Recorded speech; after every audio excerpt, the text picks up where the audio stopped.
Bonjour, bienvenue au nom de Ethica et de Attaque Luxembourg et de Altrimenti pour cette deuxième conférence lunch de cette année. Alors, pour ceux qui connaissent le thème de l'effondrement, vous vous souvenez peut-être, on avait déjà abordé le sujet il y a 2 ans avec Jérémy Duterme, qui était également venu du CADTM sur cette question-là. Renaud, sorry, oui, tu as raison, je confonds toujours, Renaud Duterme.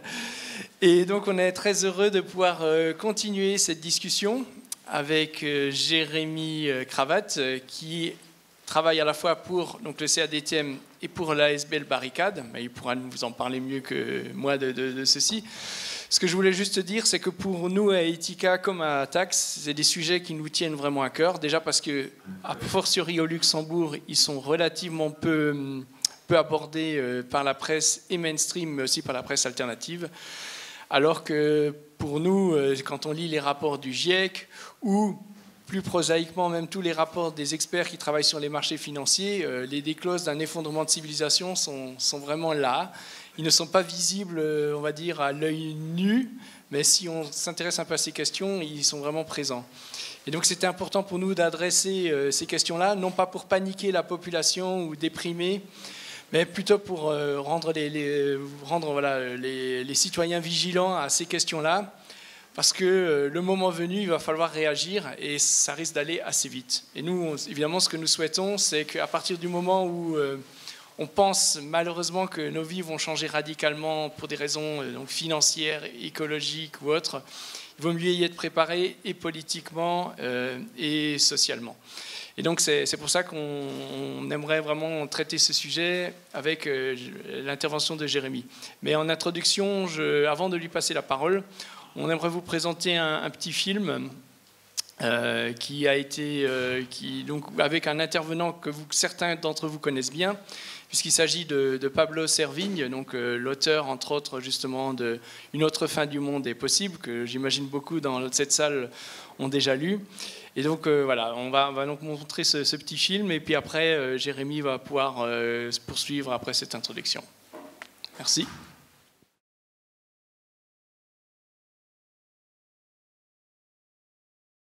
Celle-là, je pense que donc bonjour, c'est la première vidéo d'une série YouTube faite par Clément Montfort qui s'appelle Next. Et j'ai mauvaise mémoire, mais celle-là, elle a dû être faite vers 2016, je pense, quelque chose comme ça, 2017 peut-être. L'interview elle-même, à mon avis, c'était préalable, donc vers 2015. En tout cas, c'était après la sortie du livre, donc forcément, c'est après 2015. Après, la question de la date, pour moi, n'est pas importante, mais on y reviendra. Donc, bonjour, je m'appelle Jérémy, comme on l'a dit avant. Merci à Ethica et à Attaque Luxembourg pour l'invitation. Je viens de Liège, Belgique. Merci aussi à vous d'être venus avec la neige. Moi, je serais bien resté dehors pour en profiter, tellement c'est rare. Mais on va rester ensemble, je pense, pendant 1h30, si j'ai bien compris, plus ou moins. Et Jean-Sébastien me fera un signe quand je parlerai trop longtemps. Moi, je voudrais d'abord vous poser une question, enfin des questions. C'est qui a déjà lu ou entendu Pablo Servigne parler d'effondrement? Merci. Je vais faire la même question, mais avec d'autres personnes. Yves Cochet. Merci. Jean-Marc Jancovici. Ok. Arthur Keller. Vincent Mignereau. Corinne Morel-Darleux. Ok. Renaud Duterme, qui est venu ici il n'y a pas longtemps. Ok, c'est assez classique. Encore un petit dernier. Julia Wosnitsa. Ouais, c'est ça. Bon, généralement, je fais un peu le même exercice en début de conférence. Pour savoir si, en parlant des discours de l'effondrement, je pars sur une base où tout le monde a déjà lu ou écouté ce genre de discours et donc je peux tout de suite passer aux critiques entre guillemets que je fais, ou s'il faut quand même essayer, sans trop déformer les propos, d'exprimer ce que tous ces auteurs et autrices disent. Pourquoi je cite aussi tous ces noms? C'est pour bien montrer qu'il y a une grande diversité en fait dans les personnes qui portent des discours de l'effondrement, et donc elles ne les portent pas de la même manière, elles ne sont pas toutes d'accord sur tous les aspects. Reste que les plus connus actuellement, ce sont Pablo Servigne, Raphaël Stevens et Gauthier Chapelle. même si Yves Cochet est très connu. Jean Covici et Arthur Keller, je pense, se font de plus en plus connaître. Enfin, voilà. Et il y en a d'autres. Ça, c'est juste pour la francophonie. Je ne vais pas tous les citer, mais donc, cette diversité, elle est importante. Et une petite remarque de vocabulaire que je vais peut-être utiliser sans le faire exprès pour se situer. J'utilise le terme collapso pour parler de toutes ces personnes qui portent le discours de l'effondrement. Ça ne veut pas dire qu'elles se considèrent collapsologues. Donc, le log, c'est pour l'aspect scientifique. Plusieurs personnes qui portent ces discours-là ne prétendent pas faire de la science pour autant. Effondré, c'est plus pour des personnes comme moi ou d'autres qui sommes friands de ces discours-là, de ces livres-là, et qui sont touchés par ces propos-là. Et effondriste, c'est pour rassembler les deux, quand je n'ai pas besoin de différencier les deux. Mais collapso et effondré, je le fais pour différencier les personnes qui portent ces discours-là de celles qui les reçoivent. Et je vais focaliser aujourd'hui sur les limites de ces discours-là. Je ne vais pas développer tout ce que je trouve intéressant, pourquoi je continue, moi, à m'en nourrir, et pourquoi, avant, j'étais totalement fan, on va dire, de ces discours-là, et puis par la suite, j'ai commencé à avoir certaines limites en discutant avec d'autres personnes. Donc, je ne vais pas vous expliquer ce parcours-là, peut-être dans la discussion après. Et si on a le temps, la partie que faire, entre guillemets, pour dépasser ces limites, je la ferai, et si je n'ai pas le temps, ce sera, à mon avis, autour du café. On verra. Mais voilà, donc ça va se concentrer sur, on va dire, les critiques de ces discours. Mais pour commencer, je vais quand même les introduire un minimum, en plus de la petite vidéo qu'on a vue. Le point de départ, je pense, le plus connu des discours de l'effondrement, c'est le fait qu'ils aient permis à une population plus large, en tout cas en France, d'être au courant du caractère potentiellement inhabitable de la planète dans les siècles ou les décennies à venir. Ils ont fait connaître des données, des faits sur l'état de la biosphère qui, malgré les alertes scientifiques, malgré les news, ne sont malheureusement pas connus de tous ou intégrés aussi facilement. Et donc ils ont traduit toutes ces données compliquées en langage, je pense, accessible. Et ils l'ont mieux fait, à mon sens, ou en tout cas, ils ont réussi à toucher plus de monde que ce que nous avions fait jusque-là, avec les mouvements de la décroissance, de la transition, écosocialisme, écologie sociale, tout ce qu'on veut. Il faut reconnaître qu'ils ont touché beaucoup plus de monde. On pourrait discuter de pourquoi ça a fonctionné mieux que d'autres discours. Mais donc, voilà, ce constat, il est partagé sur le fait qu'aujourd'hui, la question, c'est bien le caractère habitable ou non de la planète pour l'espèce humaine et énormément d'autres espèces, comme Pablo le dit dans la vidéo, dont il est question. Et pour être plus précis, je vais donner plusieurs définitions d'effondrement qui sont utilisées par certains auteurs. Le premier, c'est un anglophone, donc Joseph Anthony Tenter, qui est historien, et qui définit l'effondrement comme une baisse rapide et déterminante d'un niveau établi de complexité socio-politique. Alors c'est un peu abstrait, on va dire, comme définition, mais le principe, c'est de dire les sociétés humaines vont vers toujours plus de complexité, elles ont besoin de toujours plus d'énergie, d'intrants, d'efforts pour produire le même résultat. Et donc, à un moment donné, il y a une simplification radicale qui aura lieu de toute façon. Alors voilà, je fais très simple, je ne peux pas résumer le livre de Tenter en 2 phrases, mais le propos, c'est celui-là, c'est de dire qu'il y a une baisse des rendements marginaux qui se fait au fur et à mesure du temps et qu'on a besoin de toujours plus pour produire le même effet. Je pense que c'est une vision qui est intéressante parce qu'elle ramène la question des limites, elle ramène la question que la complexité n'est pas toujours forcément une force, mais qu'elle peut être une faiblesse. Par contre, Tenter, il reconnaissait lui-même qu'on ne peut pas généraliser cette vision-là à l'entièreté de la réalité, à l'entièreté des phénomènes sociaux ou physiques. Et il y a aussi la petite nuance que la complexité ne dit pas tout. Il peut y avoir des systèmes complexes qui sont résilients, qui ne sont pas si fragiles, qui ne sont pas fragiles parce qu'ils sont complexes. Un exemple qui est souvent donné, c'est des circuits électriques qui seraient décentralisés et pas forcément centralisés. On peut donner d'autres exemples. Mais voilà, cette définition, elle est importante et elle permet, je pense, de prendre en compte un autre rapport de la collapsologie ou des collapsos en général, c'est la question des interdépendances. Donc c'est un peu un de leurs points forts et pour moi un de leurs points faibles. J'expliquerai pourquoi plus tard le point faible. Leur point fort, c'est d'avoir réussi à mieux mettre à jour une vision du monde. Alors parfois on va dire que c'est plutôt du monde occidental spécifiquement ou en tout cas industrialisé et de sa fragilité. Pourquoi ? Parce qu'on a une interconnexion entre énormément de flux qui sont tendus, qui font que si certains de ces flux s'arrêtent ou ont du mal à poursuivre leur travail actuel, on a une partie importante de la population qui ne peut plus continuer son rythme de vie normalement. Pour donner un exemple un peu facile, je l'avoue, le coronavirus, c'est un phénomène qui touche très rapidement beaucoup de monde pour au moins deux raisons. La première raison, c'est qu'on est dans une société mondialisée avec énormément de déplacements et donc les maladies se déplacent aussi. La deuxième raison, c'est qu'on a des interconnexions entre différents phénomènes qui font que la fragilité de nos ressources d'approvisionnement sont fortes. Par exemple, si en Chine, il y a un ralentissement de certaines productions, et c'est le cas, d'autres personnes qui dépendent de ces productions et de ces fournisseurs commencent à avoir des problèmes dans d'autres pays. Et donc là, je ne parle même pas de la maladie en tant que telle qui se déplacerait, ou du virus. Je parle juste du fait que des effets secondaires, entre guillemets, d'une maladie à un endroit donné, d'une épidémie, ce n'est pas juste une maladie, et potentiellement une pandémie plus tard, on verra, mais ont des effets ailleurs. Et ça, c'est rien de neuf comme idée, c'est pas tellement original, mais ils ont réussi de nouveau à en parler de manière assez convaincante et assez claire.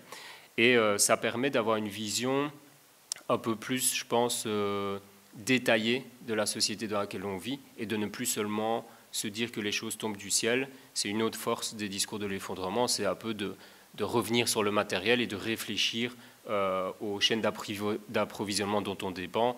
Un autre exemple peut-être un peu facile pour ici, c'est le fait que le Luxembourg apporte tellement, une proportion tellement grande de sa nourriture, je crois que c'est plus de 3/4 si je ne dis pas de bêtises. Ce sont des points de départ de réflexion qui sont très intéressantes pour parler d'une résilience ou non sur le long terme.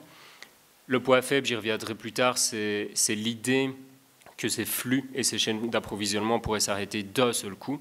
Et cet imaginaire qui est vendu dans les fictions ou les discours, les scénarios de l'effondrement, on y reviendra plus tard. Et la deuxième définition que je voulais donner de l'effondrement, c'est celle d'Yves Cochet, qui est celle qui est la plus reprise, je pense, en francophonie. Il définit l'effondrement comme suit: situation dans laquelle les besoins de base, eau, énergie, alimentation, logement, habillement, mobilité, sécurité, etc., ne sont plus fournis à un coût abordable, il a rajouté depuis, à une majorité de la population par des services encadrés par la loi. Alors, je pense que cette définition, elle est pas mal pour son côté plus pratique, plus concret que la première qui était peut-être plus abstraite. Peut-être dans les défauts qu'on lui donne souvent, c'est le fait premièrement, qu'elle prétende que la majorité de la population actuellement répond à ces besoins-là par des services encadrés par la loi. Ce n'est pas forcément le cas, mais c'est peut-être un détail. Ce qui est moins un détail, c'est le fait que la majorité de la population mondiale, si on rajoute mondiale et pas occidentale, a déjà au moins un de ces besoins-là qui n'est pas rencontré. Et donc, ça ne veut pas dire que la définition n'est pas intéressante, ça veut juste dire que le point de départ, s'il est uniquement nos réalités, ce que nous connaissons au jour le jour, et encore, ça ne parle même pas d'un territoire comme la ville de Luxembourg, je ne vis pas la même chose, ou de Liège, je ne vis pas la même chose que quelqu'un qui est dans la rue depuis 10 ans, ou je ne vis pas la même chose que quelqu'un qui a 5 ou 6 propriétés. Et donc, arriver à ne pas partir seulement de nos réalités, c'est-à-dire le public cible de ces discours-là, mais que le point de départ soit peut-être la réalité des personnes qui ont déjà au moins un de ces besoins-là qui n'est pas rencontré depuis, en fait, des décennies. Je pense que ça peut amener à des réponses différentes. Par exemple, la question du pétrole. On reviendra peut-être plus tard sur les débats autour du pic pétrolier, mais si on angoisse sur le fait qu'un manque d'énergie, un manque de fourniture en pétrole fait que nos sources d'approvisionnement ne seront plus assez nourries, ne seront plus possibles, c'est compréhensible, enfin, je trouve que c'est un point de départ logique et normal, mais potentiellement ça peut amener des réponses qui ne sont pas les mêmes que si notre point de départ c'est de se dire en fait on est en train de détruire par cette exploitation du pétrole, par ces extractions, on est en train de détruire des milieux et des vies partout dans le monde depuis très longtemps, et donc si l'angoisse c'est de pouvoir continuer en fait à avoir ces ressources-là plutôt que de réfléchir à comment on s'en passe le plus possible, et je ne dis pas que c'est une question facile, je pense qu'on n'a pas les mêmes discussions, les mêmes enjeux, les mêmes programmes en fait, les mêmes propositions politiques. Et donc ça fait partie des critiques aussi, c'est le poids de départ. Et c'est pour ça qu'on entend très souvent dans les médias, que ce soit BFM TV, Canal+, Le Monde, ou dans les vidéos YouTube ou autres, notre civilisation. On parle tout le temps de l'effondrement de notre civilisation. Et c'est pas suffisant. Enfin, je pense que c'est pas défini assez clairement. Si c'est seulement ça qui fait peur, c'est-à-dire la fin d'un certain mode de vie, la fin potentielle d'un certain mode de vie, par rapport à l'ensemble de ce qui se vit sur la planète, de nouveau, ça peut être compréhensible comme point de départ, parce que c'est ce que nous connaissons, mais alors il faut peut-être pas parler d'une théorie qui engloberait toute la réalité, c'est plutôt une réalité spécifique. Et l'effondrement de notre civilisation, je pense que c'est un terme qui fonctionne bien, qui est accrocheur, mais qui porte une ambiguïté. C'est-à-dire que pour les mêmes personnes, on va entendre parfois que c'est l'effondrement du capitalisme. Parfois, ça va être l'effondrement du système, et qui n'est pas défini. Ou l'effondrement, je sais pas, de la civilisation occidentale ou de la civilisation humaine. Et donc, il y a un peu un fourre-tout, entre guillemets, là-dedans qui serait chouette de clarifier de quoi on parle. Et certains collapsos, évidemment, disent que non, le capitalisme ne s'effondrera pas mécaniquement tout seul. Non, le rapport de production capital-travail ne s'effondrera pas juste par une contraction de l'offre énergétique. On pourra en reparler plus tard. Mais je pense que les discours collapsaux les plus connus nourrissent cette confusion entre qu'est-ce qui va s'effondrer, et quand la question est posée, généralement la réponse n'est pas très claire. C'est un peu la réponse parfois c'est tout va s'effondrer, préparons-nous à cela, mais tout ça ne veut rien dire. Et donc les constats écologiques, les collapsos ont eu raison, je pense, de les présenter comme tels. Et le fait de dire que ces constats-là signifient la fin de notre civilisation, je pense que c'est ce passage-là qui peut poser problème politiquement, puisque notre civilisation, en fonction de comment on la définit, si par exemple on la définit comme la capacité d'extraire ailleurs des ressources ou plutôt de les piller, c'est un fonctionnement qui peut continuer encore longtemps si on laisse faire. Pareil pour l'extraction de travail, l'exploitation du travail, que ce soit l'exploitation du travail gratuit des femmes ou le travail en noir de personnes sans papier ou autres, ou même des personnes juste précarisées avec des contrats légaux mais de travail précarisé. Cette extraction peut s'intensifier. Ce n'est pas une diminution de l'énergie disponible qui va provoquer la fin de ces rapports sociaux. Potentiellement, si on laisse faire, la contraction énergétique va intensifier ces rapports sociaux. Et je vais citer d'autres limites dont je parle dans l'article, pour lequel Jean-Sébastien m'a invité. Je dis tout de suite, j'ai oublié au début, que tout ce qui est à droite, c'est gratuit sur le stand, et ce qui est à gauche, c'est à prix coûtant. Donc voilà, comme ça vous savez. Dans les autres limites, je ne vais pas toutes les décrire parce qu'on n'aura pas le temps, mais il y en a que je vais juste citer. Donc la première, c'est le fait que la collapsologie est généralement présentée comme une science, et il y a de plus en plus de personnes, je pense, qui ont mis ça de côté, qui ne le pensent plus, mais c'est une ambiguïté qui est maintenue. Je ne vais pas pouvoir développer ici maintenant pourquoi. La deuxième limite, c'est peut-être la plus importante, en tout cas c'est pour ça que Jean-Sébastien m'a invité, je pense, c'est le côté de naturaliser, avec modéliser, on va dire, des phénomènes divers, et les présenter comme des évolutions mécaniques. Donc on vit plusieurs évolutions dans nos sociétés, et le fait de les présenter de manière trop mécanique, comme une suite logique de la complexité, de la complexification de nos sociétés, je pense que de nouveau ça peut amener certains biais dans l'analyse, et l'exemple le plus récurrent, c'est la crise financière, ou la finance de manière générale. Donc beaucoup de collapsos disent que ce sera potentiellement, voire très certainement, une prochaine crise financière qui déclenchera leur effondrement systémique global généralisé. Yves Cochet, par exemple, dit « Lorsqu'une infrastructure critique du système mondialisé s'écroulera, par exemple la finance, toutes les autres feront rapidement de même, telle une cascade de dominos. » YouTuber qui fait du très bon travail, c'est pas la question, Joysa a fait une vidéo sur l'effondrement et c'est le même discours qui est relayé, c'est-à-dire ils disent que dès que le A des piliers, que ce soit l'écologie, la finance ou autre, s'écroulera, ça va faire boule de neige et faire tomber tout le système. On ne sait pas ce que c'est, mais cette vidéo, elle fait quand même 1,7 million vues. Et c'est toute une vidéo sur l'effondrement qui est assez intéressante, mais qui relaie tous ces manques de précision dans le discours. Et pourquoi je dis manque de précision? Parce que là où les collapsos ont raison quand ils décrivent une crise financière, c'est le fait que la finance est fragile, ou plutôt les banques systémiques sont fragiles. Je ne vais pas refaire ça, j'imagine que vous avez déjà beaucoup discuté avec Attaque Luxembourg de la question, mais pour faire très simple, la majorité des banques systémiques ont moins de 5% de capital propre par rapport à tous les risques qu'elles prennent.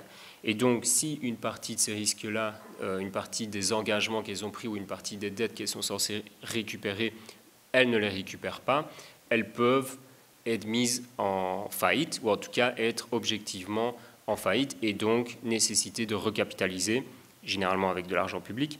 Donc il y a une grosse fragilité qui est augmentée par l'effet de contagion, puisque toutes les banques dépendent des autres banques, on ne va pas développer maintenant, mais entre autres pour se prêter au jour le jour. Si plusieurs ou même une de ces banques arrête de pouvoir rembourser ses collègues, c'est la contagion. Et là-dessus, on est bien d'accord, c'est-à-dire qu'assez rapidement, il peut y avoir des centaines de milliards, voire plus, de capitaux qui ne valent plus grand-chose. Et donc, une crise financière peut arriver assez rapidement. Actuellement, il y a plusieurs risques. Il y a des bulles immobilières dans plusieurs pays. États-Unis, alors qu'on a eu déjà la crise des subprimes il y a un peu plus de 10 ans. En Chine, potentiellement aussi crise immobilière, mais pas que. On a parlé du coronavirus tout à l'heure. Les dettes privées des entreprises, ça parfois c'est quelque chose d'un peu moins connu, mais la plupart ou en fait toutes, des multinationales s'endettent énormément, puisque les taux d'intérêt sont bas, et puis reprêtent à d'autres entreprises à plus court terme, à des taux plus élevés. Jusque-là, on peut se dire, bon, c'est logique. Le problème, c'est que ces quantités sont tellement énormes qu'il y a une survalorisation de ce que ça vaut. C'est-à-dire que beaucoup d'entreprises, comme Apple par exemple, rachètent même de ses propres actions sur la bourse pour surévaluer leur valeur et pour pouvoir la vendre plus cher aux actionnaires, aux personnes qui vont acheter ces actions. Donc cette survalorisation qu'on retrouve dans plein de domaines, l'industrie automobile par exemple, actuellement, cette survalorisation, c'est le principe même des bulles spéculatives. À un moment donné où il y a une correction, à un moment donné où certains acteurs ne peuvent plus rembourser, ne peuvent plus payer ce qu'ils sont censés payer, alors l'effet de contagion peut arriver assez rapidement. Et donc les causes potentielles d'une prochaine crise, tout le monde s'accorde à dire qu'elles sont nombreuses. Le quand, on verra bien. Ça aurait déjà pu arriver fin 2019 aux États-Unis. C'est la Fed, la Banque centrale, qui a injecté énormément d'argent pour essayer de l'éviter. Mais en fait, ça, c'est ce qu'on fait depuis un peu moins de 10 ans. C'est-à-dire toutes les banques centrales quasiment injectent énormément de liquidités sur les marchés pour éviter que la correction se fasse. Mais la correction, elle va finir par avoir lieu et on ne fait que reporter l'échéance. Et donc, on empire potentiellement la taille du problème. Donc là-dessus, on est d'accord. Sur l'analyse avec les collapseux, ils ont bien raison de le rappeler, cette fragilité du système financier. Là où je pense que ça devient confus dans l'analyse effondriste ou d'une partie des collapsos, c'est le fait de naturaliser, de modéliser ces effets-là. Je reviens sur Yves Cochet. Dans son dernier livre, il explique pendant une dizaine de pages en quoi l'éclatement d'une bulle spéculative peut être assimilé à la fonte d'un glaçon. Donc, si je dis ça, c'est pas juste pour rigoler ou quoi, c'est juste pour montrer l'esprit qu'il peut y avoir derrière cette vision des systèmes complexes, le fait d'envisager un marché comme un système complexe vivant, etc. La fonte du glaçon, c'est le dépassement d'un effet de seuil. C'est-à-dire, on va avoir un glaçon à l'état solide qui va se réchauffer au fur et à mesure, et puis à partir d'un moment, à partir d'un certain degré, il va fondre. Et donc, il change de nature. C'est plus seulement qu'il évolue, c'est qu'il change totalement de nature. Chaotique, on pourrait dire. Et en fait, ce mécanisme qui est physique, on ne peut pas l'assimiler à l'implosion d'une bulle spéculative, rendre physique cette complexification de la finance, puisqu'elle provient non seulement de choix politiques, qu'on va peut-être pas retracer maintenant, vous les connaissez, mais aussi du coup d'une volonté, c'est-à-dire ces choix politiques qui sont au service d'une volonté, ils sont au service d'une nécessité de valoriser du capital, ils sont au service de, entre autres, les changements réglementaires qui ont eu lieu. L'effet de levier dont je parlais tout à l'heure, il pourrait être différent, il a été différent dans d'autres régions ou à d'autres moments. Et donc ces différences-là, qui sont en fait le cœur du sujet à mon sens, elles sont neutralisées dans l'analyse de la complexité, de l'effondrement, etc. Les causes d'une crise financière, on n'en parle pas, puisque c'est trop... De toute façon, c'est comme ça, de toute façon, c'est trop complexe. Et donc ces causes sont... naturalisé. Je pense que c'est le plus gros défaut de cette manière de présenter les choses. Et pour les conséquences, c'est un peu pareil. C'est-à-dire que ce qui m'a choqué à un moment donné en lisant plusieurs textes Collapso, c'est qu'on reprend régulièrement les exemples de l'Argentine de 2001 et de Grèce en 2015 pour dire, voilà, un effondrement économique, c'est ça, un effondrement social, c'est ça, et c'est la conséquence d'un effondrement financier. En fait, ce qui s'est passé en Argentine, en Grèce, j'ai peut-être pas besoin de vous convaincre, mais les choix politiques qui ont été faits, ce n'est pas du tout une conséquence mécanique d'un effondrement financier. On a décidé activement, la Troïka entre autres, de faire ces choix-là pour servir certains acteurs et pas d'autres. Les fonds de pension grecs qui sont fait décimer au moment de la restructuration de la dette en 2012 ont permis que BNP Paribas ou Dexia continuent d'être remboursés entièrement et pas partiellement. Ça, c'est des choix. Le fait que le gouvernement, à un moment donné, ait augmenté drastiquement la taxe sur le fioul et que ça ait amené des ménages à brûler, enfin certains ménages à brûler leurs meubles pour se chauffer, voire à prendre du bois, enfin je rigole mais c'est pas drôle du tout, à prendre du bois, le peu de bois qu'il pouvait y avoir dans la ville pour se chauffer et donc s'intoxiquer au passage. Il l'a fait au même moment où il permettait aux familles les plus riches de s'accaparer le littoral en changeant les règlements environnementaux, en diminuant les taxes sur ces accaparements, ce qui n'était pas possible avant la crise. Donc tous ces exemples-là, les Collapso ne les nient pas évidemment, c'est juste que c'est secondaire dans les discours, c'est pas le point de départ. On va plutôt utiliser un discours de mécanique, d'effondrement mécanique. Et je vais donner un dernier aspect là-dessus. Le fait que quand une crise financière implose, on pose peu la question de qui va payer. Donc au final, c'est la seule qui compte. En effet, du capital va être détruit. Lequel, c'est ça tout le rapport de force qui a lieu. Si on laisse faire, en gros, c'est grosso modo ce qui s'est fait depuis 2008. La plupart des pays, pas tous, il y a eu des exceptions, la plupart des pays vont faire payer à une partie des actionnaires qui sont plutôt petits ou moyens, puisqu'ils sont moins bien informés, puisqu'ils sont moins bien défendus, puisque la loi n'est pas faite pour protéger leurs actions. Ils vont faire payer dans ces petits, du côté des créanciers, ils vont faire payer certains pensionnés des fonds de pension et pas d'autres, et on va faire payer le reste par l'austérité et la dette publique. On va recapitaliser certaines banques. Et donc dire que la finance va s'effondrer, c'est trop ambigu. C'est-à-dire que certaines banques vont s'effondrer. Ok, Lehman Brothers s'est effondré. Certaines compagnies d'assurance pourraient s'effondrer. Certains fonds de pension pourraient, certains fonds d'investissement pourraient s'effondrer. On peut avoir du coup énormément de licenciements dans le secteur bancaire, comme on l'a vu en 2008 et dans les années qui ont suivi. Mais la finance en tant que mécanisme qui a besoin de valoriser du capital, c'est-à-dire des actionnaires principaux qui investissent dans une structure financière qui, elle, ensuite met la pression sur les espaces, sur les écosystèmes et sur le travail pour pouvoir continuer à capter. de la plus-value, ça ne s'arrêtera pas tout seul. Je veux dire, même après une crise financière, si la question de qui paye et surtout de que fait-on des banques ensuite, que fait-on de ces structures-là, ça peut continuer longtemps. Et donc c'est là, je pense qu'on peut avoir des désaccords entre guillemets de vision ou d'imaginaire sur ce qui est en train de se passer et ce qui va se passer. Et je vais donner une autre citation là-dessus, qui est dans le livre « Comment tout peut s'effondrer ». Imaginons un monde idéal où nous réussirions à maîtriser la finance. Cela changerait-il quelque chose à la fréquence des ouragans, la fin du pétrole, la longueur des chaînes d'approvisionnement ou l'extraction d'espèces animales? Oui. Je suis tout à fait d'accord que ce n'est pas facile d'espérer maîtriser la finance, et ça on peut en discuter longtemps, voire on peut même estimer que c'est impossible et assumer, mais alors il faut assumer cette position, que c'est impossible et que c'est ça notre point de départ. Mais si on part de cette fiction qu'on a réussi à faire en sorte que la finance ne soit plus des colosses au pied d'argile, que les banques ne soient plus aussi grosses, que potentiellement ce soit un système qui soit décentralisé et qu'il y ait d'autres fonctions, que certaines titrisations soient impossibles à faire ou interdites, oui, la pression sur les espèces animales, sur les milieux naturels ne sera pas du tout la même, et la captation d'énergie fossile pour faire de la surproduction ne sera pas la même non plus.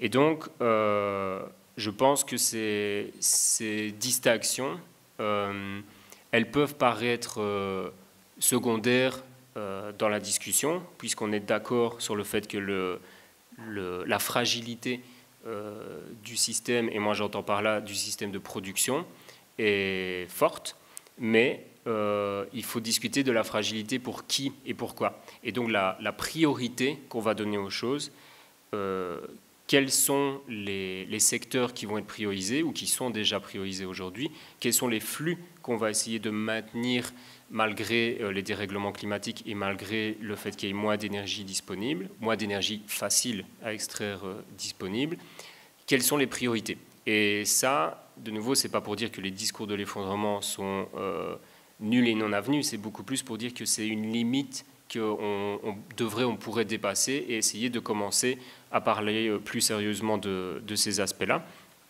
Je vais en citer encore quelques-unes et puis je clôturerai.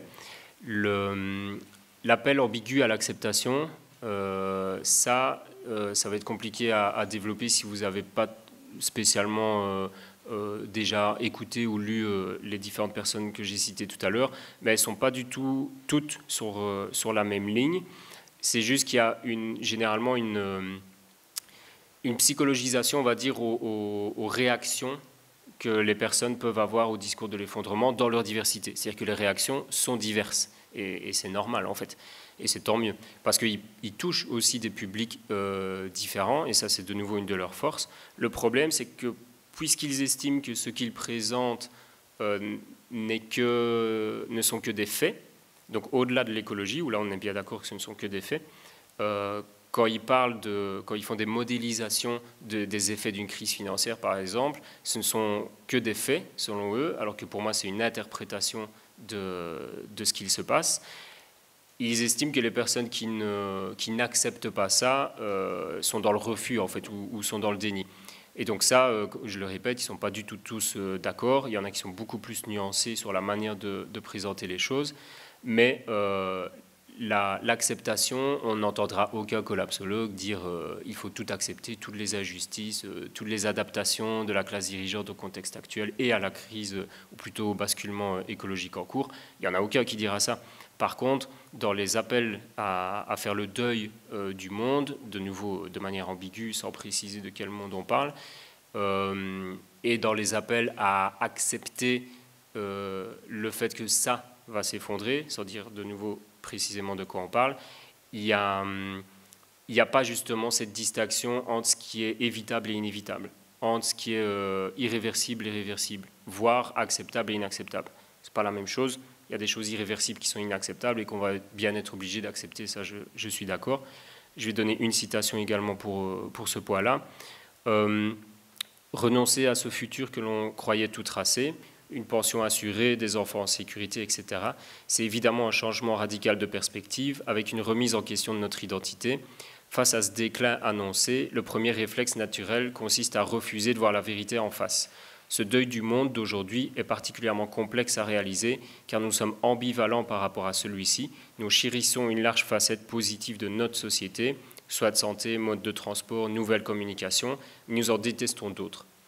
Alors moi, quand je lis ça, je suis plutôt d'accord, en fait. C'est juste que je trouve qu'il y a un mélange qui est opéré quand on parle de pension assurée, mode de transport, soit de santé. D'autres collapsos vont plus loin et disent qu'il faut arrêter d'utiliser la sécurité sociale, qu'il faut faire le deuil de la sécurité sociale dès aujourd'hui, etc. En fait, je pense que quand on en arrive là, c'est parce qu'on a justement trop mélangé les différentes catégories et qu'on ne voit les choses qu'à partir d'un seul prisme, l'énergie par exemple, ou de manière générale les conditions physiques de la biosphère, énergie inclus, et qu'on est incapable d'inclure dedans les rapports sociaux, c'est-à-dire si on fait ça juste dans le contexte actuel, c'est-à-dire abandonner la sécurité sociale, le seul truc qu'on fait, c'est donner plus de pouvoir à toutes les personnes qui veulent privatiser la sécurité sociale et qui sont en train de le faire, et qui utilisent ça pour mettre encore plus de pression sur les milieux naturels. Et donc, ce mélange, pareil pour les soins de santé, enfin, ça fait partie de la Sécu, mais les soins de santé, c'est une des premières lignes, justement, quand on pense aux conditions physiques dans lesquelles on se trouve actuellement. Ça va être, enfin, c'est déjà, mais ça va être une des premières lignes. Et donc, arriver, non pas à juste parler de deuil à différencier, mais à se poser la question, quelles vont être les priorités ? Où est-ce qu'on va mettre le plus d'énergie, de travail humain, de soutien, entre guillemets, du service public, des communs, de la sécurité sociale, on l'appelle comme on veut, c'est pas du tout la même réponse. Les services contre les incendies, par exemple, je repars sur la Grèce parce que c'est facile, mais l'austérité qui a été appliquée aux services contre les incendies en Grèce depuis 2012 n'a fait qu'empirer les incendies qu'on voit aujourd'hui à cause des règlements climatiques. Ça peut être pareil dans d'autres régions. Et donc moi j'ai l'impression que c'est plutôt là qu'il serait intéressant de discuter qu'est-ce qu'il y a à sauver, qu'est-ce qu'il faut lâcher, et pas juste de le dire comme ça, mais de discuter concrètement des priorités, et pas de parler de deuil de manière à différencier. Un autre aspect, c'est une autre limite qui est souvent critiquée, mais je ne vais pas rentrer là-dedans aujourd'hui, c'est les spiritualismes, ou le fait d'aller trop vers les spiritualismes, qui est une sorte de continuité de cet appel au deuil. Pour faire simple, il y en a beaucoup qui ont été déçus de ça, beaucoup de collapsos qui se sont distancés à cause de ça, mais entre autres parce qu'en France, c'est très, très mal vu encore aujourd'hui, les spiritualités, c'est un sujet touchy. Moi, voilà, je comprends, mais ça me dérange beaucoup moins qu'avant, entre guillemets, et à chaque fois, tout dépend de quoi on parle derrière, et si c'est pas pour appeler à accepter des choses inacceptables, je vois pas du tout le souci de justement profiter entre guillemets de la situation pour essayer d'être un peu moins uniquement dans la tête et uniquement dans le matériel. Une autre limite qui me paraît plus importante, et puis j'ai presque fini, c'est le fantasme avant-après effondrement. Et donc là, je ne sais pas si vous serez d'accord avec moi, autour de vous, quand vous en parlez, peut-être que ce n'est pas un sujet de société actuellement au Luxembourg, mais cette idée d'avant-après, je pense qu'elle est très forte, surtout chez les personnes qui ont moins de 30 ans, par exemple, et qui se sont abreuvées, qui se sont politisées, entre guillemets, sur l'écologie par la collapsologie et non pas par la décroissance ou d'autres discours, d'autres courants. Et pourquoi je dis fantasme ? Parce qu'en fait, ça part du principe qu'il y aura, malgré tout, un moment ou au moins une période. Donc là, ça différencie parfois. On entend le tout et son contraire. Il y en a qui datent, comme Yves Cochet, qui est caricaturé pour ça. Il tente de donner une date, ou le journaliste qui pose la question à Pablo dans la vidéo. D'autres vont plutôt parler d'une période. Et puis d'autres, comme Arthur Keller, vont être plus précis, je trouve. Ils vont dire, en fait, il n'y a pas de moment, il n'y a pas d'effondrement singulier, il n'y a que des évolutions dans lesquelles nous sommes déjà inscrits actuellement, et il y a des accélérations en cours, et il y aura de plus en plus de catastrophes, mais ce n'est pas du tout la même chose qu'attendre un événement global, un effet domino que parfois on appelle la perfect storm ou le big one, ou comme on veut. Il y a déjà plusieurs effets dominos, et ça devrait être ça notre point de départ, c'est-à-dire le déjà là. Et Et donc c'est la notion elle-même qui parfois est critiquée du coup dans ce sens-là, puisque la notion, elle figure une chute d'un bloc. L'effondrement d'un bâtiment, c'est d'un bloc, c'est soudain. Et c'est même la traduction épistémologique du terme. Moi, je trouve que c'est un terme qui fonctionne dans le sens où il est très frappant. Par contre, c'est vrai qu'il ne traduit pas ce qu'on essaye de décrire, malheureusement. Donc, c'est un peu ambigu.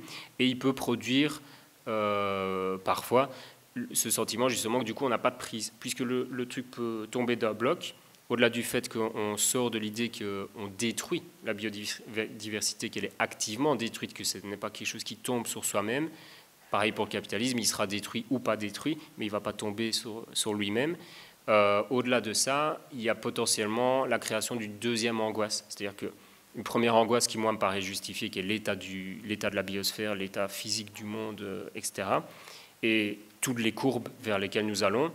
Mais on peut y rajouter une deuxième angoisse, qui est le fait que ça va s'effondrer tout seul et qu'on n'a pas de prise là-dessus. Une belle illustration de ça, c'est le pic pétrolier. Enfin, c'est la manière de parler du pic pétrolier.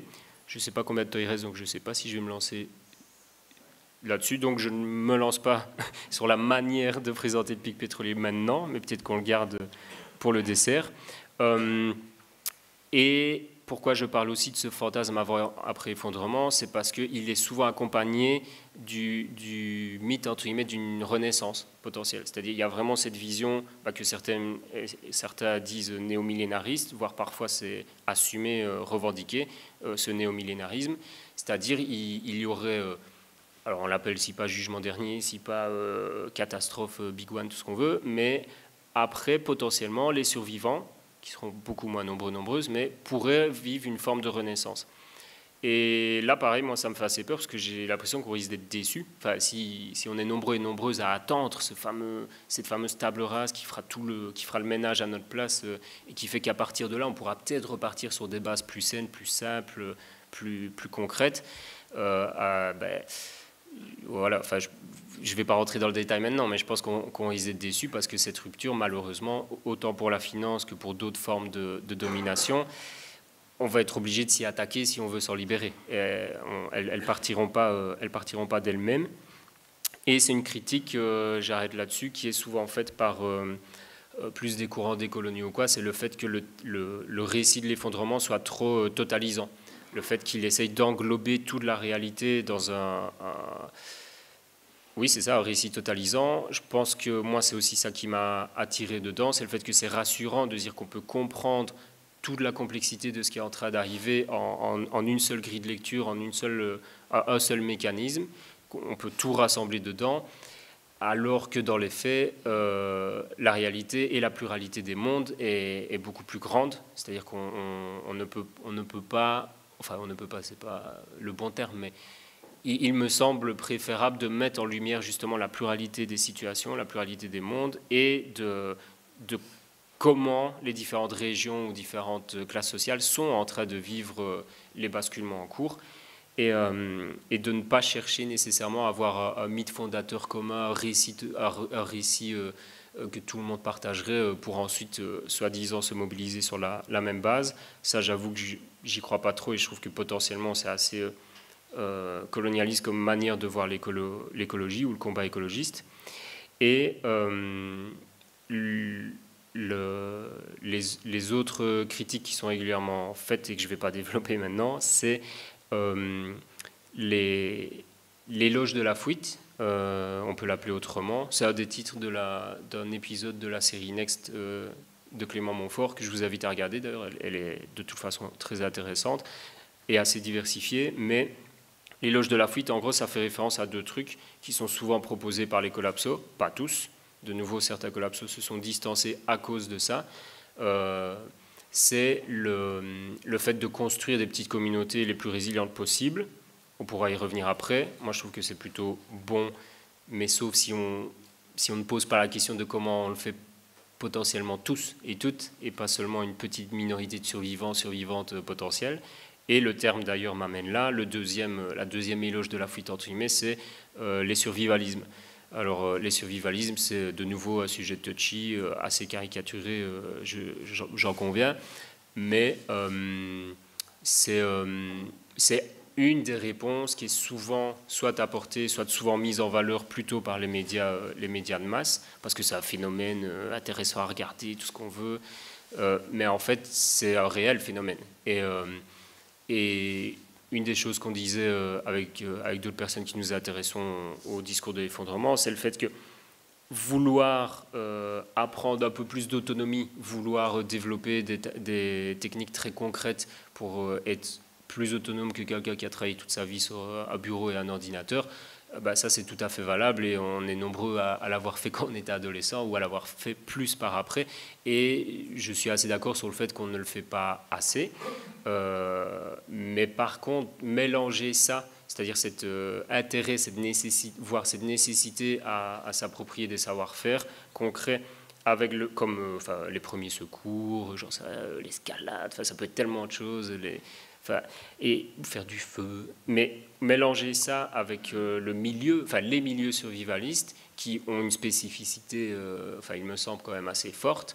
C'est pas la même chose. Et la spécificité assez forte, à mon sens, c'est le fait que ce soit une vision du monde et de l'avenir qui n'est pas neutre, qui n'est pas juste on apprend des techniques pour être plus autonome. Non, c'est une vision qui est libertarienne. C'est une vision qui a comme point de départ la guerre du tous contre tous potentiel, et c'est à ça que je me prépare. Donc prophétie autoréalisatrice, ce n'est pas je me prépare à être plus autonome, c'est je me prépare à la guerre du tous contre tous. Et dans ce cadre-là, je dois être plus autonome. Deuxième truc très spécifique des survivalismes, ou plutôt des survivalismes mainstream, c'est peut-être plus correct de le dire ainsi, c'est le fait que c'est un marché. C'est d'abord un marché immense avant d'être vraiment une posture d'émancipation, soit individuelle, soit collective, soit avec son clan, avec sa famille, d'essayer d'avancer ensemble. Il faut avouer que malheureusement, ça a été très très très facile à récupérer comme posture. Et donc aujourd'hui, c'est plutôt un énorme marché qu'autre chose, qui d'ailleurs n'est pas du tout écologiste, mais ça c'est une autre histoire. Voilà, je vais m'arrêter là. Il y avait toute une série de points qu'on pourrait traiter après sur le d'accord, mais alors comment dépasser ses limites ou que faire sur ce point de départ. Mais merci d'avoir écouté patiemment. Alors, merci Jérémy. Il est temps maintenant de passer aux questions qui, j'imagine, seront nombreuses, aux commentaires. On peut peut-être les prendre par série de 3 si tu es d'accord. Alors voilà, donc levez vos doigts et je vous donnerai le micro. Bon, deux, trois petites remarques très rapides. La première chose, c'est que vous avez parlé au début de la complexité humaine dans les systèmes humains qui fragilise ces systèmes. En fait, si on parle de la complexité, on laisse tomber les humains et on parle de nature, planète, biologie, écosystème. Là, plus ils sont complexes, plus ils sont stables, au contraire, ou plus ils sont sûrs et solides. C'est vraiment l'inverse. C'est intéressant de méditer là-dessus. Ça, c'est une chose. Deuxièmement, il y a des gens, vous avez dit, qui profitent de l'effondrement pour faire accepter aux gens les réformes et plein de choses injustes dans la société. Je prends juste un exemple. Et là, il y a les écologistes, enfin un certain nombre d'écologistes ont leur propre responsabilité. C'est que le climat, la protection du climat, on parle à 99% des gaz à effet de serre. Et on oublie et ça c'est mon avis, de dire oui, mais sans nucléaire. Il y a plein d'écologistes, climatologues, qui oublient de parler du nucléaire. Voilà. Et puis j'en oublie un point, mais vous avez parlé à un moment donné de dire qu'est-ce qu'on accepte pas. Et vous avez parlé de concret. Donc ça serait bien qu'un jour, vous pouvez faire un tableau, vous dites, ben voilà, je propose qu'on accepte ça, ça, ça, ça, ça, et qu'on laisse tomber ça, ça, ça, ça, ça. Merci. Une autre question? Oui.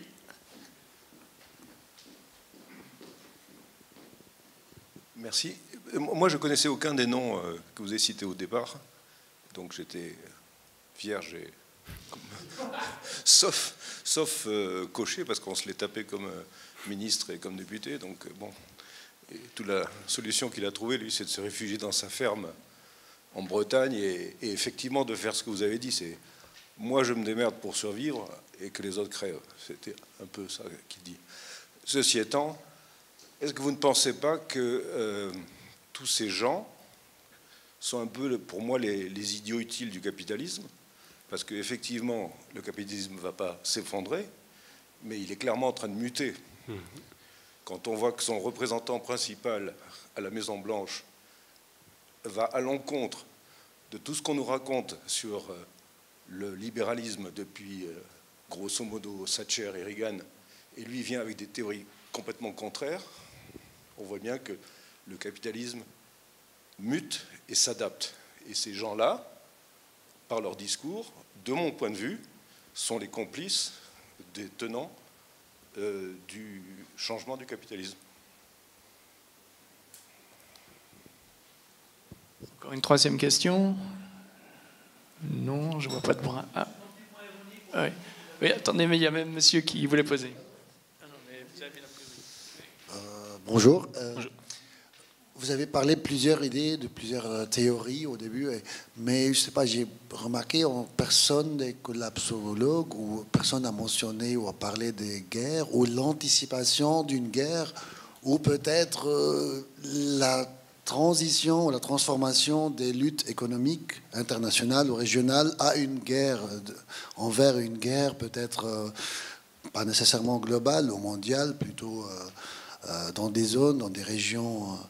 Et pour vous, c'est on ne sait pas, on peut se tutoyer quand même. Oui, oui.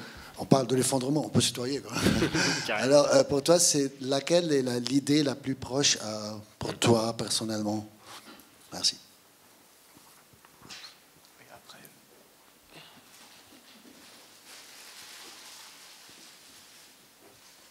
Ah oui, pardon, je croyais que... je vais répondre par la dernière pour ne pas l'oublier. En tout cas, dans les personnes que j'ai citées, où la manière de parler de l'effondrement dont je me sens le plus proche, c'est Corinne Morel-Darleux. Malheureusement, je pense que c'est celle que vous connaissiez le moins avec Julia Wosnitsa et Renaud Duterme. Renaud Duterme, c'est assez proche aussi, même si c'est pas pareil. Pourquoi? Parce que ces personnes-là questionnent justement la notion elle-même, questionnent ses effets évidemment, mais surtout depuis le tout début en parlaient différemment. C'est-à-dire que depuis le tout début, elles en parlaient avec les rapports sociaux comme point de départ. Et donc c'est vraiment un complément heureux, j'ai envie de dire, aux autres productions. Par contre, comme par hasard, en tout cas, elles fonctionnent beaucoup moins. Elles sont beaucoup moins connues, ça peut être pour différentes raisons. Et donc moi, j'essaye en effet de les faire connaître un peu plus quand j'en ai l'occasion. Et ça permet aussi de ne pas devoir être dans pour, contre l'effondrement, je sais pas quoi. Enfin, les discours de l'effondrement, c'est beaucoup plus nuancé grâce à ces personnes-là.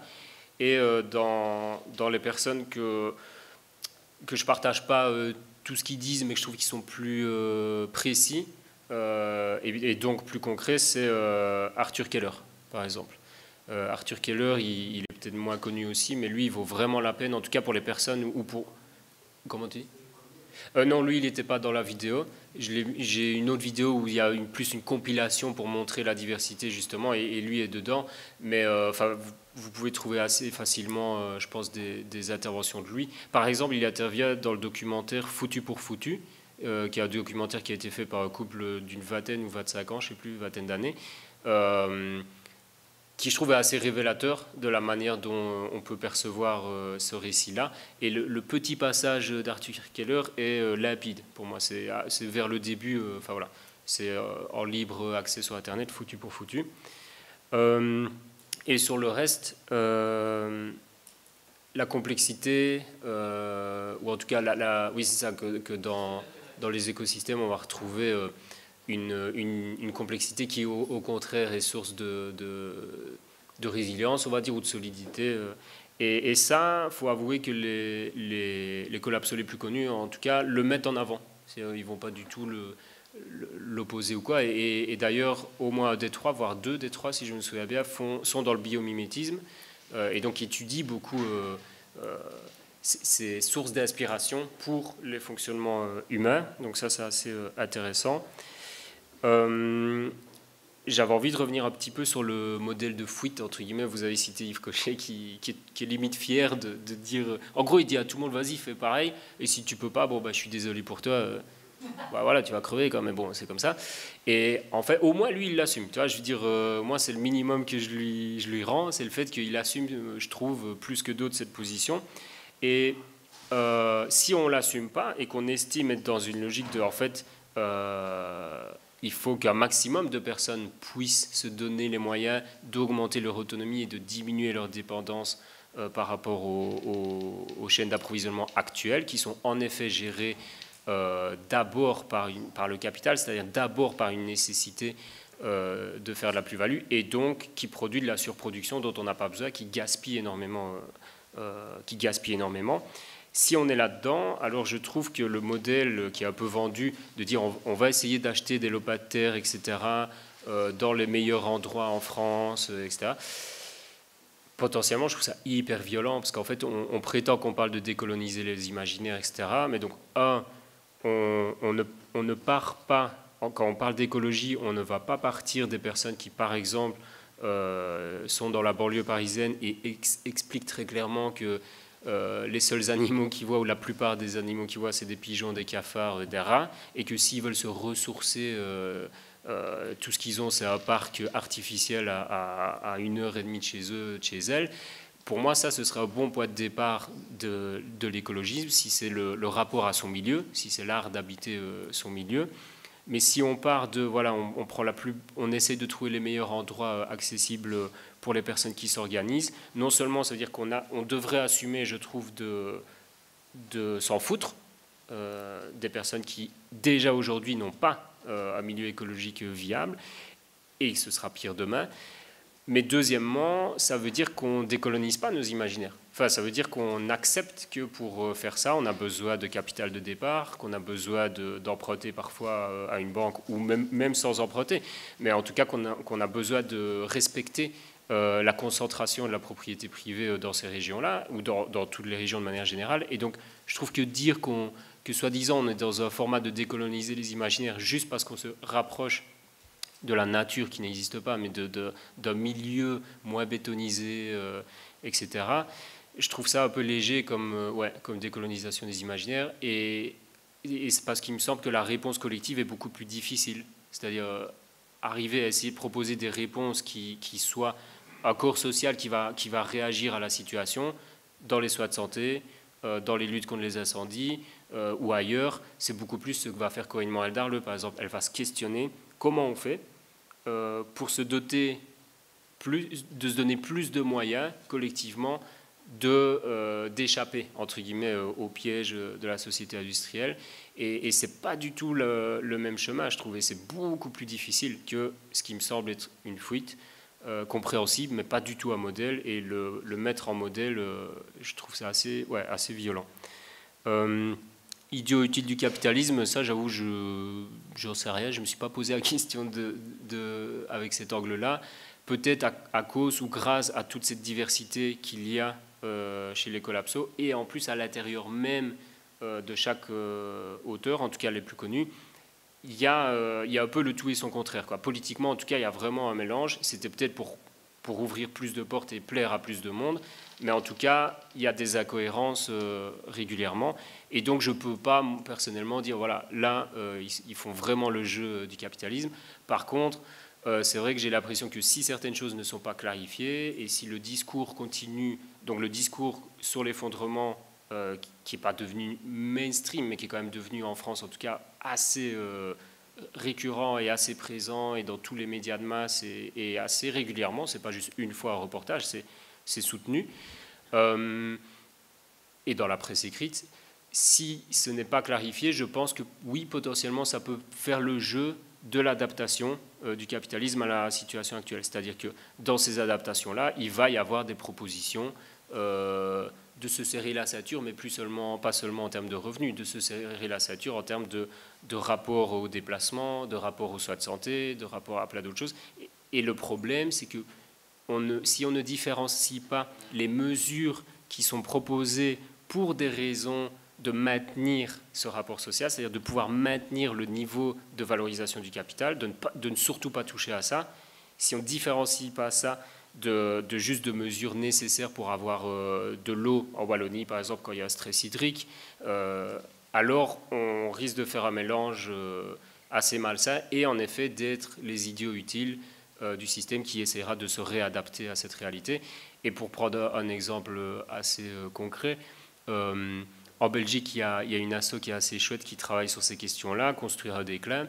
Et en fait, autant on n'a pas le même imaginaire, enfin je pense qu'on ne partage pas le même imaginaire parce qu'ils sont forts sur cet imaginaire effondriste de la manière dont je l'ai décrit, autant c'est dans la pratique leur point de départ, c'est plutôt, comme je disais, le stress hydrique en Wallonie par exemple, ou les soins de santé, comment on fait pour se mettre en contact avec des personnes qui travaillent dans les hôpitaux, dans les soins de santé de manière générale, et se préparer à la réalité actuelle, mais à venir aussi, pour énergétique entre autres.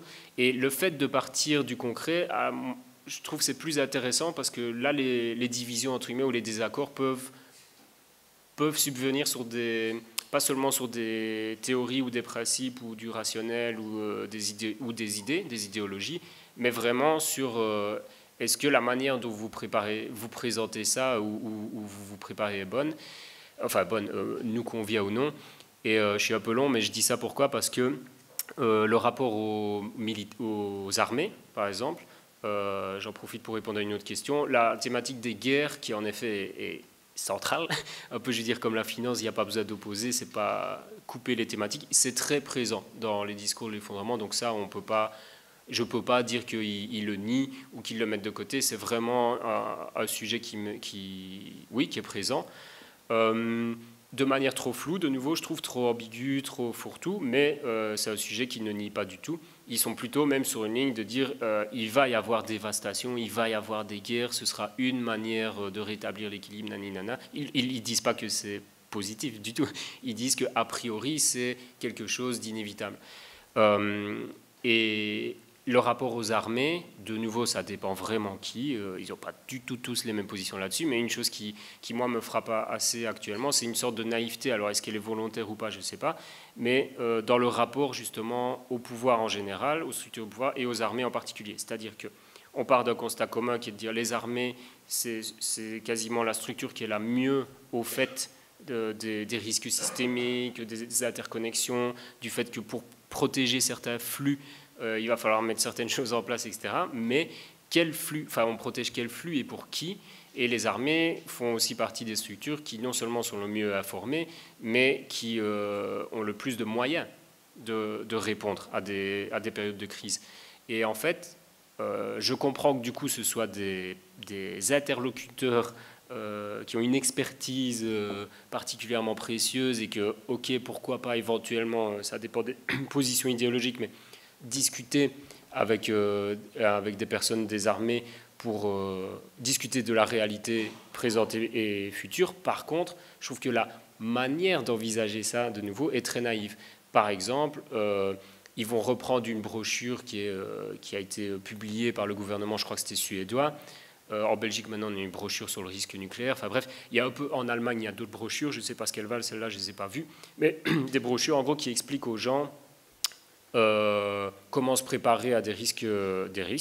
Mais en fait, c'est le fourre-tout. Dans les risques, il y a le manque d'approvisionnement énergétique ou alimentaire. Ça me paraît intéressant. Il y a le risque terroriste qui est caricaturé, mais bon, c'est pas étonnant qu'il l'ait mis dedans. Et puis, il y a le risque de sabotage de structures industrielles. Enfin bref. Et dans la liste des risques, il n'y a pas de discussion justement sur... en fait, c'est les risques pour votre système que vous voulez qu'il reste comme celui-là, ou c'est les risques pour la population, le bien-être de la population. Et ne pas faire la différence entre les deux. Dans la brochure, on va avoir une proposition de faire des stocks chez soi pour 2-3 semaines. Bah, ça, pareil, je peux comprendre. Je veux dire, on a juste perdu cette habitude, mais ce n'est pas en soi malsain. Par contre, on va assez vite avoir des propositions de mobilisation générale, c'est-à-dire de se préparer à obéir aux ordres des armées et à se mobiliser potentiellement.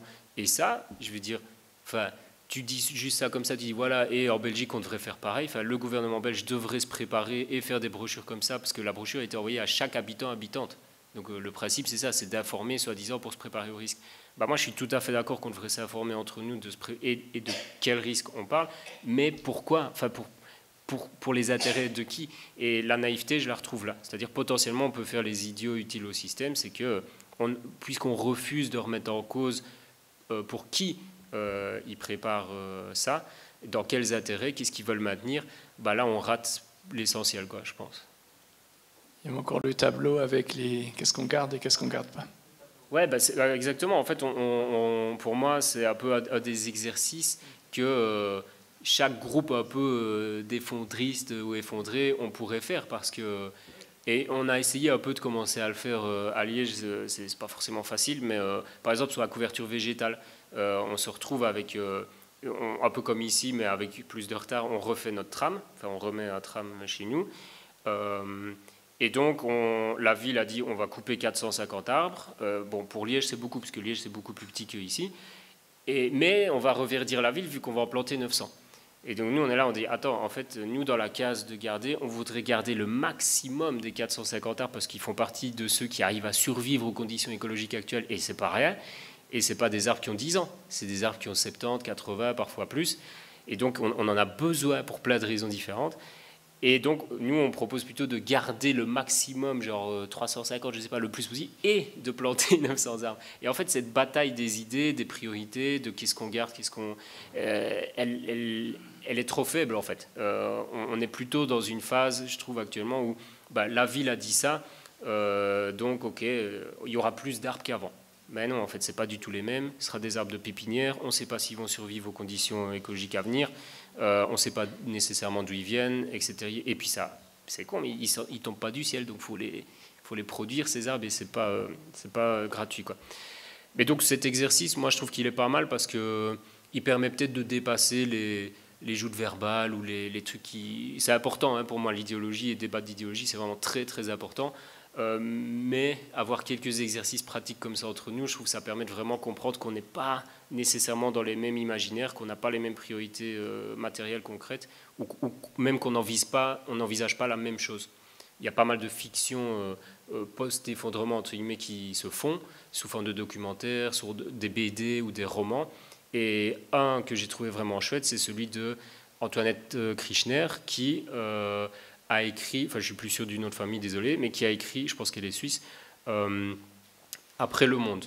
Et il est sorti en janvier, nous on nous l'avait filé fin d'année dernière, et puis je l'ai lu, et au tout début, elle fait un truc que les collapsos n'ont pas fait jusqu'à maintenant, c'est qu'elle décrit l'effondrement. Elle dit selon elle comment ça commence, bah, c'est une crise financière aux États-Unis d'ailleurs, et puis pendant une dizaine de pages, elle décrit les effets, le fameux effet domino généralisé dont il parle. Et ce que moi j'ai adoré, c'est que du coup c'est une superbe base pour dire non mais en fait là quand tu dis ça, mais ça va jamais se passer comme ça, ou en tout cas moi je le vois pas comme ça, ou moi je pense que c'est plutôt ça qui se passerait dans tel contexte et tout. Et ça permet de ne plus être sur un truc ouais je suis d'accord, ouais je suis pas d'accord sur l'effondrement, mais plutôt de quoi tu parles en fait. Tu parles de quoi précisément, et là on avance quoi. Mais voilà, j'étais un peu long. Alors d'autres commentaires, questions, oui.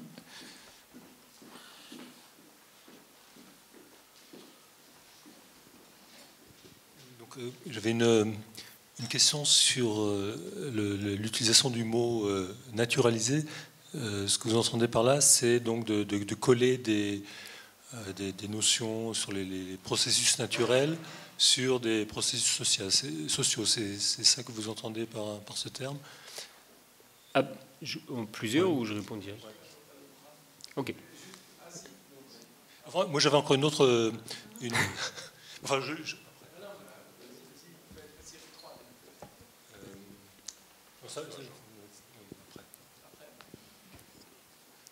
Ok.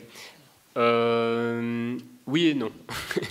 Au départ, c'était vraiment ça. Donc c'est Elisabeth Lagasse qui avait écrit un article, je ne sais plus comment elle l'appelait, c'était contre l'effondrement, donc un titre un peu bizarre. Et puis pour des mondes vivaces, où je suis plus trop sûr du sous-titre. Et elle m'avait aidé à mettre des mots sur justement un peu les trucs qui me gênaient et que j'arrivais pas bien à identifier, dont celui-là. C'est-à-dire, elle est sociologue et du coup, ça l'a frappé, le glissement, entre guillemets, qui se fait dans les discours collapsaux entre les sciences dites naturelles et les sciences dites sociales. Sauf qu'en fait, je me suis rendu compte que c'est moins ça qui me gêne, enfin, c'est pas forcément ça qui me gêne le plus. C'est-à-dire que je trouve ça gênant quand c'est un glissement, en effet, c'est-à-dire que sans nuance, quand je disais tout à l'heure de parler du marché comme un système complexe vivant, moi ça ne me va pas. Par contre, c'est pas parce que le système est considéré naturel, parce que non humain, qu'il est neutre ou qu'il est mécanique non plus. C'est-à-dire on ne peut pas prétendre que tout ce qui se passe dans la biosphère, les écosystèmes, c'est de la physique. Il y a des interactions. Et donc ce que je trouve intéressant, c'est d'essayer en effet de potentiellement dépasser cette dichotomie science dite naturelle, science dite sociale, et de ne pas rester trop calé sur oui mais non, le fait social est vraiment...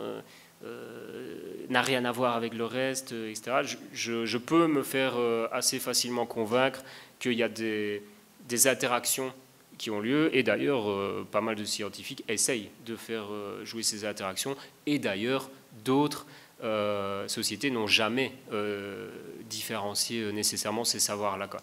Donc ça me choque pas tellement, c'est plus le fait de faire des raccourcis qui m'embête, et le deuxième aspect, quand je parle de naturaliser, mais il faudrait peut-être utiliser un autre terme, je parlais de modéliser aussi, enfin voilà, faut voir. C'est plus le côté de présenter comme mécanique quelque chose qui dépend de choix où des priorités sont faites, voilà, où différents chemins sont pris, et donc d'essayer de ne pas tomber dans ce travers de présenter une courbe, quelque chose comme un phénomène social comme une courbe mécanique, quoi. Voilà, ça c'est plutôt ça le propos.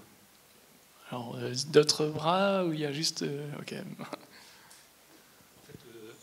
Ce que je voulais dire aussi, c'est plutôt une remarque, c'est la proposition de ne peut-être pas opposer effondrement au singulier et effondrement au pluriel.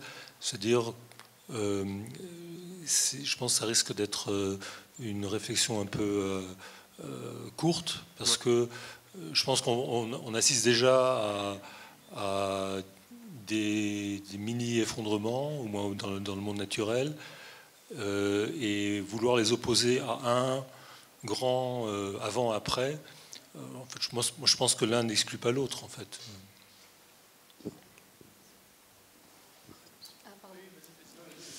Je voulais moi revenir sur cette histoire du pic pétrolier et de la façon dont on l'utilise, parce que dans la rhétorique du mouvement de la transition que je représente, on l'utilise beaucoup, et donc ça m'intéresse dans ce cadre-ci.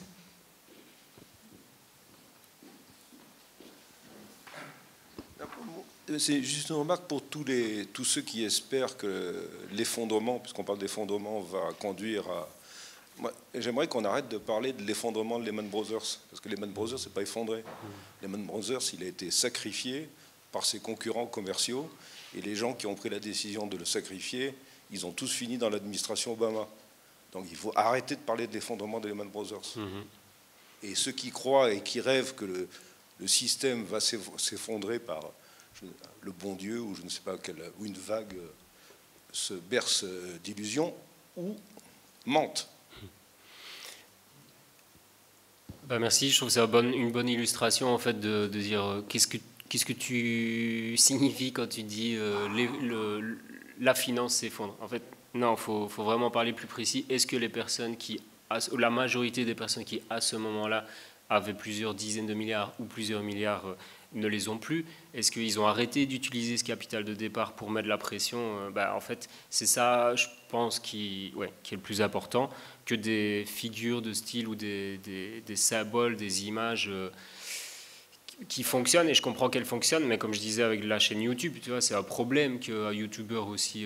pour moi, c'est un problème qu'un YouTuber aussi influent n'aille pas plus loin, n'aille pas jusque-là, par exemple.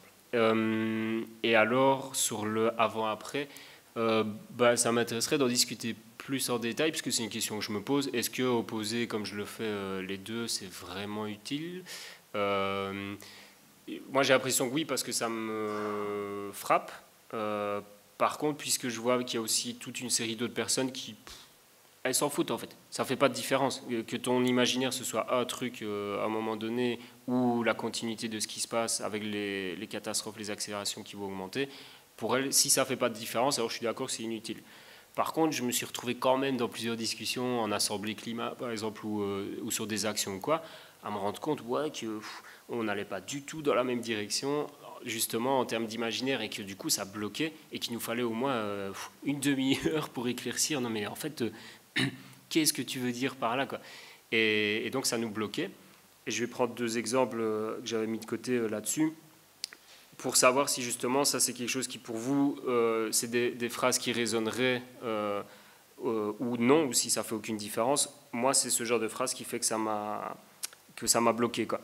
Il y a Yves Cochet qui est connu pour ça, c'est quand il dit « J'ai quand même une certitude sur l'imminence de cet effondrement catastrophique dans les 5-10 ans qui viennent. Je suis d'accord que ça peut être une vision étalée dans le temps et pas forcément qui dit ce sera un événement. » Mais voilà, lui, il est quand même plutôt sur cette ligne-là, parce qu'à mon avis, c'est plus catchy, quoi.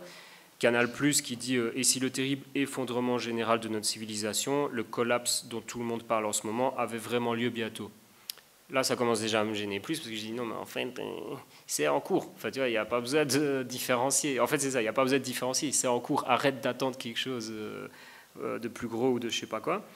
Et puis le dernier, c'était France 2, qui dit « Et si l'effondrement n'arrive jamais, s'il n'arrive pas, on aura bien rigolé, en se préparant à l'effondrement. » Et là, pareil, je ne dis pas que la plupart des collapsos ou des effondrisses, pardon, sont dans ce délire-là, mais voilà, je trouve ça dommage. En fait, pour moi, ça détourne de l'essentiel, quoi. Si on se donne cet imaginaire-là, ou si on le nourrit un peu trop comme un truc futur qui va arriver, alors, ouais, je pense qu'on rate le coche.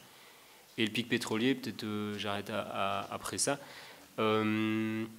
Pareil, je trouve que c'est une des forces des discours de l'effondrement d'avoir fait connaître à un peu plus de monde que le pic de l'offre de la production, pas des prix, mais du conventionnel a été passé, quoi, vers 2006, un peu avant la crise, quoi.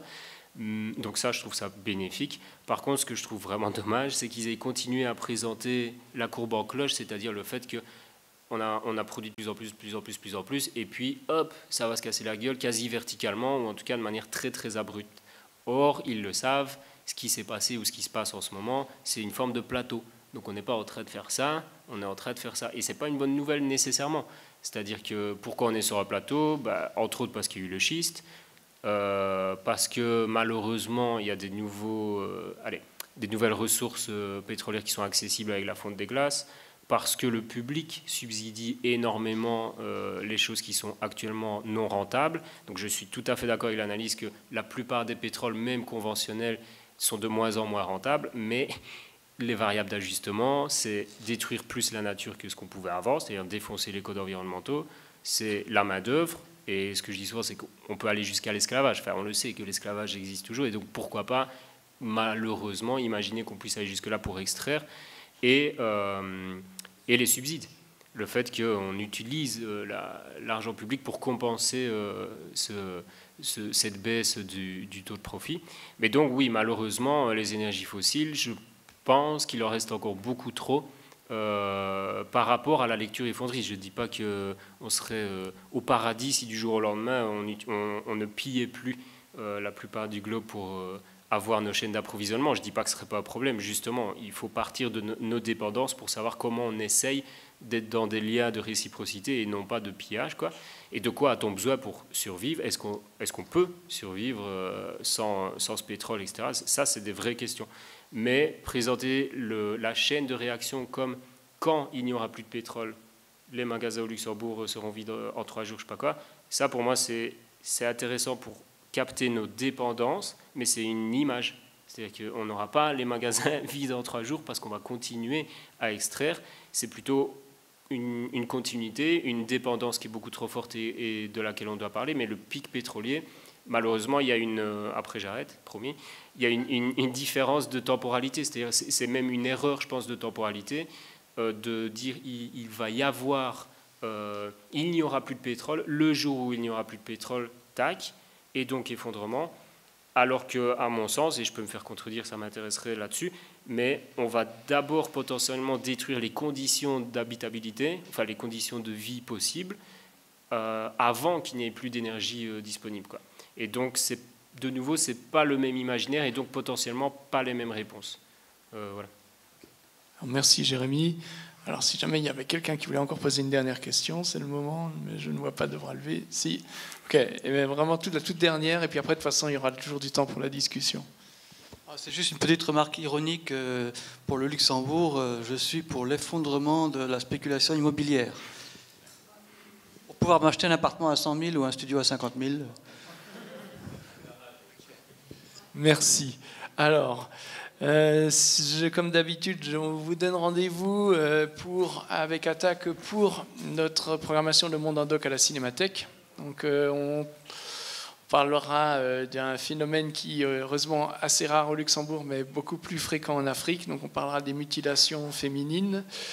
Donc, ce sera le lundi de mars, donc le lundi prochain. Et sinon, on vous donne rendez-vous ici le 27 mars. On va parler plus de finances et d'un aspect qui est assez peu connu, qui consiste à traiter donc tout ce qui concerne donc les algorithmes d'automatique et le trading à haute fréquence. Parce que comme vous le savez, aujourd'hui, il n'y a quasiment plus aucun ordre de bourse qui est donné par un être humain. C'est toujours un ordinateur. Et cela nous pose des questions, évidemment, entre autres liées au mouvement spéculatif et à l'instabilité générale. Donc voilà, on vous donne rendez-vous le 27 mars ici. Et sinon, nous vous souhaitons une bonne journée. Et comme d'habitude, bien sûr, si vous voulez souhaiter donc, la brochure que Jérémy a présentée est gratuite, avec plein d'autres brochures. Et il y a aussi des livres pour continuer la réflexion sur d'autres thèmes qui sont en vente. Voilà. Merci, bonne journée.